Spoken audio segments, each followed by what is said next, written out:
بسم اللہ الرحمن الرحیم۔ السلام علیکم ورحمۃ اللہ وبرکاتہ۔ الحمد للہ وکفی وسلام علی عبادہ الذین اصطفی، اما بعد۔ حاضرین و ناظرین، یہ درس نمبر 763 ہے اور سورہ انفال کی آج 2 آیتوں کی تلاوت و تشریح کی جائے گی، آیت نمبر 70 اور 71، 70 and 71۔ چلیے سب سے پہلے ان 2 آیتوں کی ہم تلاوت کرتے ہیں، لفظی ترجمے اور ترجمے کے بعد تشریح کرتے ہیں۔ اعوذ باللہ من الشیطان الرجیم، بسم اللہ الرحمن الرحیم۔ یا ایہا النبی قل لمن فی ایدیکم من الاسرى ان یعلم اللہ فی قلوبکم خیرا یؤتکم خیرا مما اخذ منکم ویغفر لکم واللہ غفور رحیم۔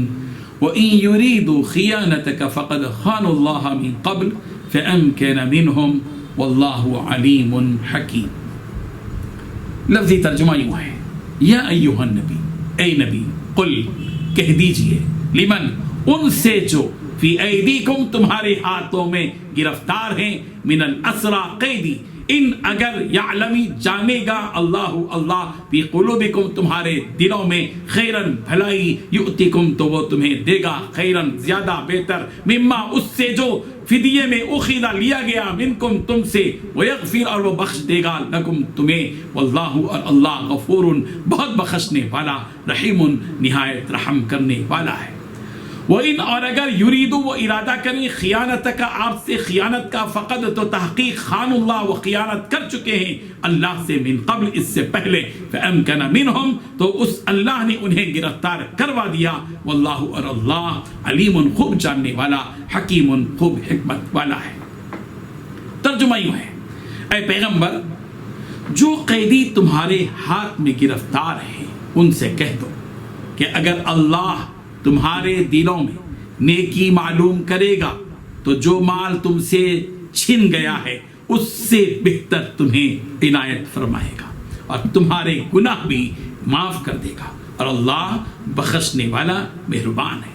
اور اگر یہ لوگ تم سے دغا کرنا چاہیں گے تو یہ پہلے ہی اللہ سے دغا کر چکے ہیں، تو اس نے ان کو تمہارے قبضے میں کر دیا، اور اللہ دانا ہے، حکمت والا ہے۔ ان 2 آیتوں میں 7 باتیں بتائی گئی ہیں۔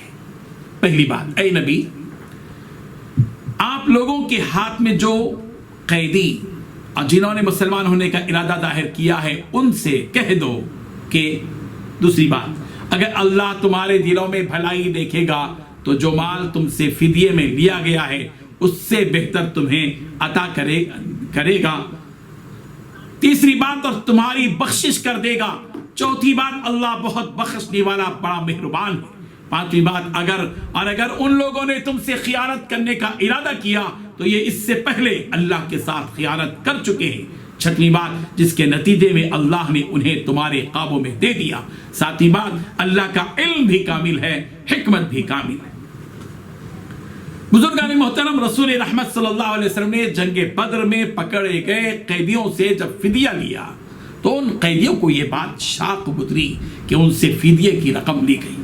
ابن کثیر رحمۃ اللہ علیہ نے اپنی تفسیر میں یہ بات لکھی ہے کہ رسول رحمت صلی اللہ علیہ وسلم کے چچا حضرت عباس رضی اللہ عنہ جو جنگی قیدی بن کر آئے تھے، انہوں نے کہا کہ میں تو مسلمان تھا اور میرا مال جنگ بدر میں لے لیا گیا ہے، اس کو میری جان کے فدیے میں لگا لیا جائے۔ رسول اللہ صلی اللہ علیہ وسلم نے اصول کی بنیاد پر چچا ہونے کے باوجود ان کی اس بات کا انکار کر دیا۔ چنانچہ حضرت عباس رضی اللہ عنہ نے اپنا اور مزید 3 آدمیوں کا فدیہ دے دیا۔ اللہ تعالیٰ نے اس وقت یہ آیت نازل فرمائی، یا ایہا النبی قل لمن فی ایدیکم من الاسرى ان یعلم اللہ فی قلوبکم خیرا یؤتکم خیرا مما اخذ منکم ویغفر لکم واللہ غفور رحیم۔ اے نبی جو قیدی آپ کے قبضے میں ہیں ان سے فرما دیجئے کہ اگر اللہ تعالیٰ کو تمہارے دلوں میں ایمان معلوم ہوگا تو جو کچھ تم سے لیا گیا ہے اس سے بہتر تم کو عطا فرمائے گا، اور اللہ بخشنے والا بڑا مہربان ہے۔ اللہ تعالیٰ کا وعدہ سچا ہوتا ہے اور ہو کر رہتا ہے۔ جیسا کہ سورہ نساء کی آیت نمبر 122 میں وعد اللہ حقا، اللہ کا وعدہ سچا ہے۔ سورہ فرقان کی آیت نمبر 16 میں یوں ہے کان علی ربک وعدا مسئولا، یہ وہ ذمہ دارانہ وعدہ ہے جو تمہارے رب نے اپنے اوپر لازم کر لیا ہے۔ اللہ تبارک و تعالیٰ نے اپنے وعدے کے مطابق جو قیدی بعد میں مل کر اسلام میں داخل ہو گئے، اللہ تعالیٰ نے انہیں اس سے بہتر عطا فرمایا جو ان سے بطور فدیہ لیا گیا تھا۔ چنانچہ حضرت عباس رضی اللہ عنہ فرماتے ہیں کہ مجھے 20 اوقیے کے بدلے میں 20 غلام عطا فرمائے۔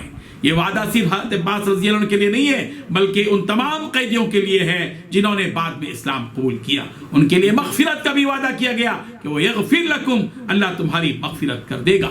اللہ تعالیٰ کی شان یہ ہے کہ وہ اپنے بندوں کو بخش دیتا ہے اور ان پر مہربانی فرماتا ہے۔ حضرت ثوبان رضی اللہ عنہ رسول رحمت صلی اللہ علیہ وسلم کے آزاد کردہ غلام تھے۔ ان سے روایت ہے کہ رسول اللہ صلی اللہ علیہ وسلم نے فرمایا مجھے یہ آیت دنیا وما فیہا سے زیادہ محبوب ہے۔ یا عبادی الذین اسرفوا علی انفسہم لا تقنطوا من رحمت اللہ، اے میرے وہ بندو جنہوں نے اپنے آپ پر ظلم کیا ہے، اللہ کی رحمت سے مایوس نہ ہونا، یقیناً اللہ تمام گناہوں کو بخشتا ہے اور بے شک وہ بڑا بخشنے والا رحم کرنے والا ہے۔ حضرت ابن مسعود رضی اللہ عنہ سے مروی ہے کہ جب غزوہ بدر ہو چکا تو نبی کریم صلی اللہ علیہ وسلم نے صحابہ کرام سے پوچھا کہ ان قیدیوں کے بارے میں تمہاری کیا رائے ہے؟ صدیق اکبر رضی اللہ عنہ نے عرض کیا یا رسول اللہ یہ آپ ہی کی قوم اور گھرانے کے لوگ ہیں، انہیں زندہ رہنے دیجئے اور ان سے مانوس ہونے کی کوشش کیجئے، شاید اللہ تعالیٰ ان کی طرف متوجہ فرمائے۔ حضرت عمر فاروق رضی اللہ عنہ نے عرض کیا یا رسول اللہ ان لوگوں نے آپ کو نکالا اور آپ کو جھٹلایا، انہیں قریب بلا کر ان کی گردنیں اتار دی تھی۔ حضرت عبداللہ ابن رواحہ رضی اللہ عنہ کہنے لگے یا رسول اللہ کوئی ایک وادی تلاش کیجئے جہاں لکڑیاں زیادہ ہوں، انہیں اس وادی میں داخل کر کے ان لکڑیوں کو آگ لگا دیں۔ اس پر عباس کہنے لگے کہ تم نے رشتہ داری کو ختم کر دیا۔ نبی کوئی جواب دیے بغیر اندر چلے گئے۔ کچھ لوگ کہنے لگے کہ نبی حضرت ابوبکر صدیق کی رائے پر عمل کریں گے، کچھ نے حضرت عمر اور کچھ نے عبداللہ ابن رواحہ کی رائے کو ترجیح دینے کی رائے ظاہر کی۔ تھوڑی دیر کے بعد نبی کریم صلی اللہ علیہ وسلم باہر تشریف لائے اور فرمایا کہ اللہ تعالیٰ اپنے معاملے میں بعض لوگوں کے دلوں کو نرم کر دیتا ہے حتیٰ کہ وہ دودھ سے بھی زیادہ نرم ہو جاتے ہیں، اور بعض لوگوں کے دلوں کو اتنا سخت کر دیتے ہیں کہ وہ پتھر سے بھی زیادہ سخت ہو جاتے ہیں۔ اور ابو بکر آپ کی مثال حضرت ابراہیم کی سی ہے جنہوں نے فرمایا تھا کہ جو میری پیروی کرے گا وہ مجھ سے ہوگا اور جو میری نافرمانی کرے گا تو آپ بڑے بخشنے والے مہربان ہیں۔ اور ابو بکر آپ کی مثال حضرت عیسیٰ علیہ السلام کی سی ہے جنہوں نے فرمایا تھا کہ اگر آپ انہیں سزا دیں تو یہ آپ کے بندے ہیں، اگر آپ انہیں معاف کر دیں تو آپ بڑے غالب حکمت والے ہیں۔ اور عمر تمہاری مثال حضرت نوح کی سی ہے جنہوں نے فرمایا تھا پروردگار زمین پر کافروں کا کوئی گھر بھی باقی نہ چھوڑ۔ اور عمر تمہاری مثال حضرت موسیٰ کی سی ہے جنہوں نے دعا کی تھی کہ پروردگار ان کے دلوں کو سخت کر دے تاکہ یہ ایمان ہی نہ لا سکیں یہاں تک کہ دردناک عذاب کو دیکھ لیں۔ تم لوگ ضرورت مند ہو اور ان میں سے کوئی شخص فدیہ یا قتل کے بغیر واپس نہیں جائے گا۔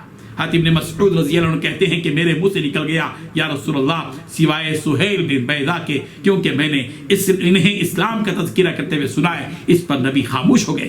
مجھے اس دن سے زیادہ کبھی اس بات کا خوف محسوس نہیں ہوا کہ کہیں آسمان سے مجھ پر کوئی پتھر نہ گر پڑے، یہاں تک کہ خود بھی نبی نے بھی فرما دیا سوائے سہیل بن بیضاء کے۔ اس پر اللہ نے یہ آیت نازل فرمائی کہ نبی کے لیے یہ بات مناسب نہ تھی کہ اپنے پاس قیدی رکھیں یہاں تک کہ زمینیں خون ریزی نہ کر لیں۔ تم دنیا کا ساز و سامان چاہتے ہو اور اللہ آخرت چاہتا ہے، اور اللہ بڑا غالب حکمت والا ہے۔ اگر اللہ کے یہاں پہلے سے فیصلہ نہ ہو چکا ہوتا تو تمہارے فدیہ لینے کے معاملے میں تم پر بڑا سخت عذاب آ جاتا۔ بہرحال یہ وہ باتیں ہیں جن کا تعلق جنگی قیدیوں کے معاف کرنے یا ان کو سے فدیہ لینے یا ان کے قتل کرنے وغیرہ سے متعلق ہے، جس کی تفصیل آپ کے سامنے رکھی گئی۔ اللہ تعالیٰ ہمیں حقیقتوں کو سمجھنے کی توفیق عطا فرمائے۔ وآخر دعوانا ان الحمد للہ رب العالمین۔